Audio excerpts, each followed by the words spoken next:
দর্শক আসসালামু আলাইকুম। আজকে আমি আপনাদের সাথে কথা বলবো একটি লতানো উদ্ভিদ নিয়ে, যেটি আমাদের শরীরের জন্য খুবই উপকারী। এর 5টি উপকারিতা নিয়ে আপনাদের সাথে কথা বলবো এবং এর উপকারিতা বলার আগে আপনাদের সাথে এই গাছটির পরিচয় করিয়ে দিই।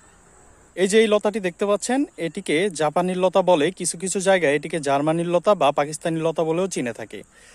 এটি গ্রীষ্মমণ্ডলীয় একটি উদ্ভিদ এবং বাতাসের মাধ্যমে এর বীজগুলো বিভিন্ন জায়গায় ছড়িয়ে পড়ে এবং এর বংশবিস্তার হয়।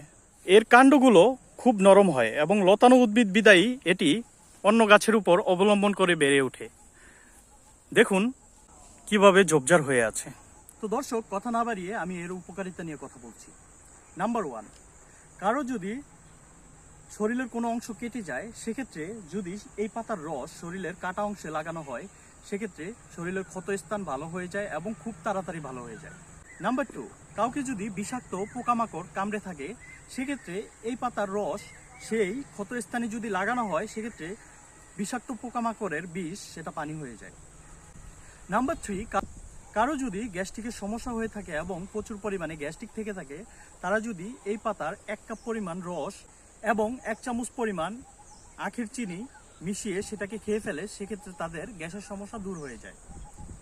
নাম্বার 4, কারো যদি মুখে মেস্তার দাগ হয়ে থাকে, সেক্ষেত্রে যদি এই পাতার রস মুখে লাগানো হয়, সেক্ষেত্রে তাদের মেস্তা ভালো হয়ে যায়।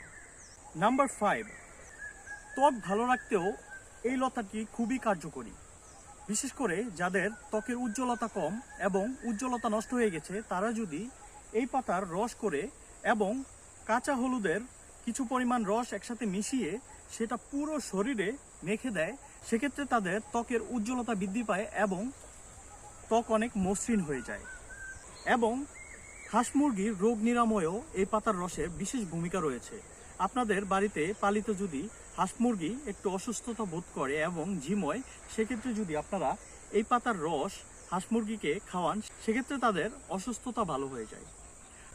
তো দর্শক, আমাদের আশেপাশে এরকম অনেক ধরনের ভেষজ উদ্ভিদ রয়েছে, যেটি আমাদের জন্য অনেক উপকারী এবং আমাদের বিভিন্ন রোগের চিকিৎসায় ব্যবহৃত হয়ে থাকে, কিন্তু আমরা সেটার ব্যবহার জানি না বলে সেটা ব্যবহার করতে পারি না।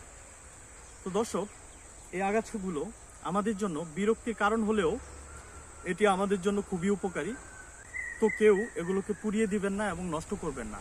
আসুন সবাই মিলে পরিবেশ সচেতনতা বৃদ্ধি করি এবং পরিবেশটাকে সুন্দর করে ফেলি।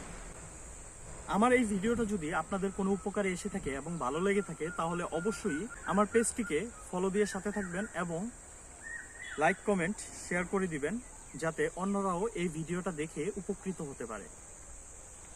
ধন্যবাদ এবং আসসালামু আলাইকুম।